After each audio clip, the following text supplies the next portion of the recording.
Hey guys, kitchen essentials. So we're gonna start with the fresh seasonings. The main seasonings you need to make Caribbean food. Without these seasonings, you can't make no Caribbean food, I tell you, man. Let's go.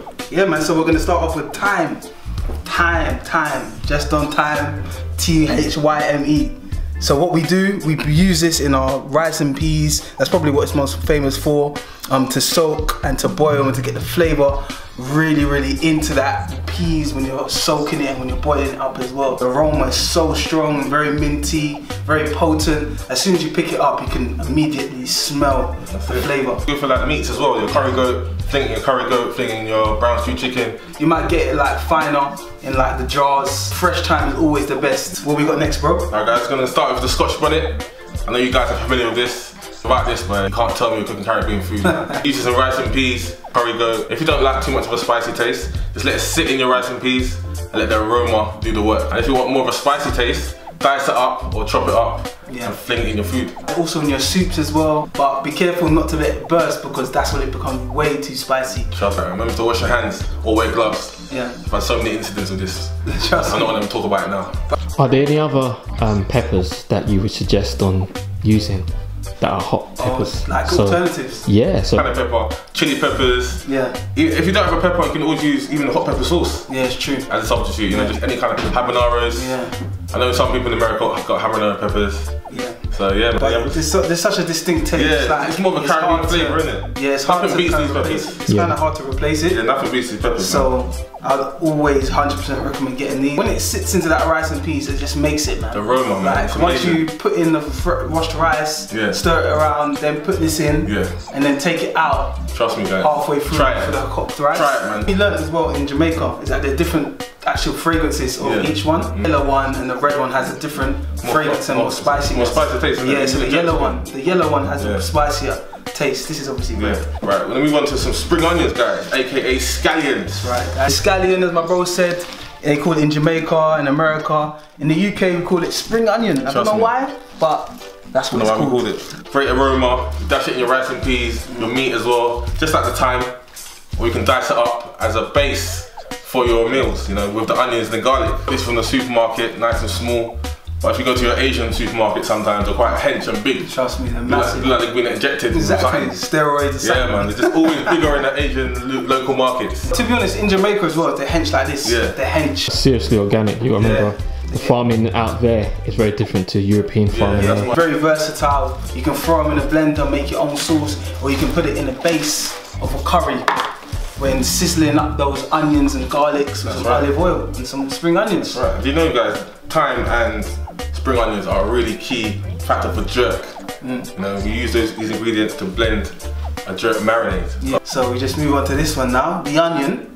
But we use it a lot in a lot of our things. A lot of people use the grounded one, but obviously the natural fresh onion is the more potent, more stronger. I think if you guys know about our recipes, we always use one medium onion. Like, if you look at all our recipes, one medium onion is always there.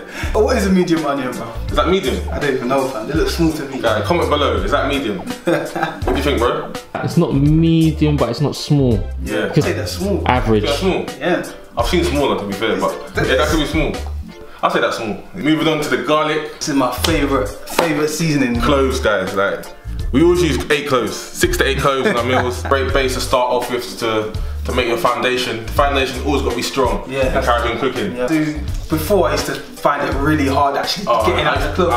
Guys, come on, I know you guys got the same problem. Garlic, opening them is a madness. It's so long. So what I do is take out the cloves. If you can, get a knife. Is that to take off the skin kind of part? Yeah. Like this, and I crack it open, and it's easier to unshell. Cool. Boom.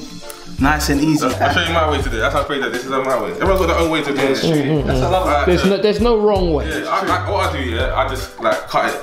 Yeah. I cut it and then just peel it off.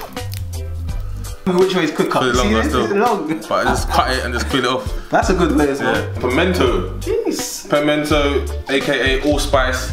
This is basically a berry form. Amazing aroma. You can also crush it. Also part of a jerk seasoning as well. That's right. Again, relating back to the authentic way of doing jerk. So the pimento wood. That's it. For the jerk, they have the coal fire. and straight onto the pimento wood, and that's what they lay the chicken on. So this is actually extracted from the actual wood of the pimento. This is what it is. So you can have that subtle spice. A bit fiery there. Yeah. A bit fiery. It's not direct, it's like... Not direct, subtly, yeah. Yeah. It's a great aroma, guys, man. Put it in your soups. Yeah, soups. As well, put it in your soups. You Rice and crush peas. it. Literally rice and peas, just hold it. Yeah, split rice and peas, but remember to take it out. Yeah. Because once you start munching this, boy. But the thing is, you put it in there, you're not supposed to directly eat it.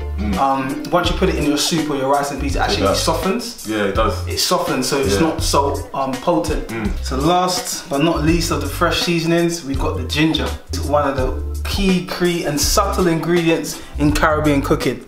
It's used to grate into rice and peas, into curries, into a lot of vegan and vegetable dishes, just to kind of add that kick. Honestly, strong smell. You know, it reminds me of ginger beer. Yeah. I love ginger beer, innit? So that's true as well. Good for your curries, like my brother said. So make sure you put ginger in your curry. Yeah. Unless if you don't, you'll be sitting in the toilet.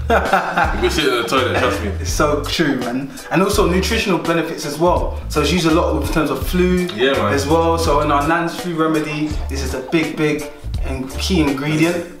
Because it helps to boost the immune system. So much key nutritional values in this ginger as well. Yeah, man, ginger, man. Make sure you're using your food, guys. Lovely. For singers too. Yeah, singers. Singers too. Yeah, fresh ginger, fresh lemon, and honey. Yeah, smoothies. I love it in smoothies, you know, because it gives that kick where it makes you fuller. Yeah. It makes you fuller. In terms of detoxing, it's fantastic as well. It's great for juices and smoothies. Yeah. Great. I got it in my smoothie in the fridge as well. Okay. Alright, guys, that's all the fresh seasonings done. Comment below if we missed anything. Yeah, check out the next video. Yeah, man. Peace.